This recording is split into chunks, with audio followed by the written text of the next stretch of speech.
andito po tayo ulit sa Attorney Yes or No. Kasama ko po ang ating mga maritim at si Attorney Raf. Ako po ulit si Attorney Marian Cayetano. Ano ang inyong mga katanungan? Bali, attorneys, nagtatrabaho po ako sa entertainment industry at marami na po ako na-encounters ng mga talents, ng mga artists na gustong magpa-terminate ng kanilang contract sa kagustuhan na maging independent artist.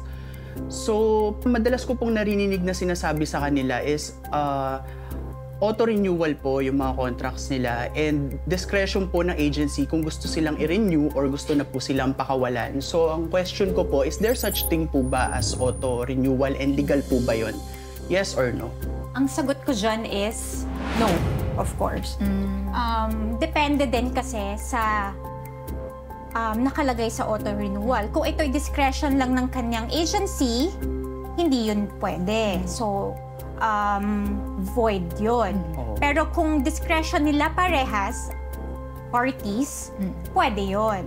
So, bakit? Kasi ang ating contract is kailangan ng may mutual consent. Diba? Kailangan yung mutuality of consent sa ating mga kontrata. So, kung walang mutual consent, void yung ating contract. So, pwede nating gawing example siguro is, paano ba yung discretion lang ng agency?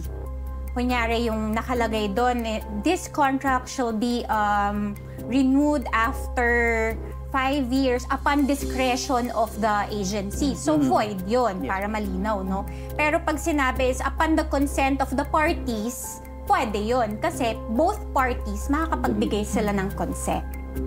May dadagdag ka pa, Attorney Raf? Meron bang auto-renewal? Meron po. So usually makikita mo to sa mga kontrata ng mga lease, kunyari nangungupahan ka, may nakalagay doon na parang pag hindi mo ako sinabihan na ayaw mo nang ipagpatuloy itong kontratang ito, automatic na ito ay magre-renew. So meron talagang ganun. Tapos kung ito ay legal, nakadepende doon sa sinasabi ni Attorney Marian na discretion ko. So ibig sabihin nito, may karapatan ka bang umuo o hindi doon sa kontrata. Ngayon, ang practical na konsiderasyon dito, kagaya nyo, na nasa entertainment industry, after a certain year, pag natapos na yung kontrata mo, baka tumaas na yung market value mo eh. So definitely, kailangan mo na mag-negotiate ng terms eh. So lugi ka. Di ba, malulugi ka naman doon. Yun lang yun. Sa iyong tanong is no. No. Attorney Marian, Attorney Raf, meron papatanong naman sa akin. Sino naman yan? So, ginagamit ang ating programa para, alam niyo na, ma-inform sila sa kanilang dapat gawin. Meron tayong kaibigan na nagpatanong na yung mister niya ay matagal na nagtatrabaho sa abroad at may hinala siya na merong kabit. Madalit sabi, kabit. Ngayon, sa sobrang mapanghinala niya, gumawa siya ng aksyon. Nung itong huling umuwi yung asawa niya, inilink niya yung cellphone ng asawa niya, ng mister niya, doon sa laptop niya.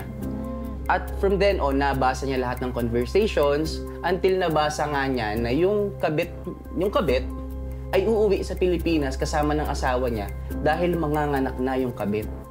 Ngayon, ang tanong po niya, pwede daw po ba niyang ipadampot yung kanyang mister at yung kabit sa airport pa lang pagdating nila? Yes or no? Para masagot yung tanong mo, bali no, hindi mo basta-basta pwedeng ipadampot ang isang tao in general. Sa mga ganyang kaso, kailangan mo ng warrant of arrest.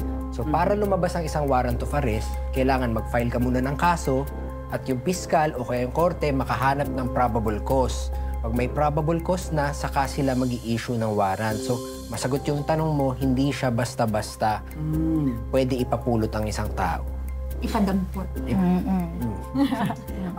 I-share ko lang din. Kasi yung kanya kasing action na paglilink ng account, Okay. no? Paglilink ng account ng asawa niya sa laptop niya is isang violation ng Data Privacy Act.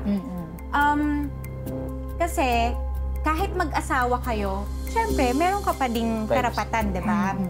Kahit mag-asawa, may karapatan ka pa din. So, hindi pwede basta-basta nililink yung cellphone or kahit anuman without his knowledge, without his consent. So, baka pwedeng siya pa yung makasuhan, di ba? Pwedeng mabaliktad pa. Kasi gusto ko lang i-discuss din yun. Kasi baka may iba pang side angle naman yung ano Right. natin.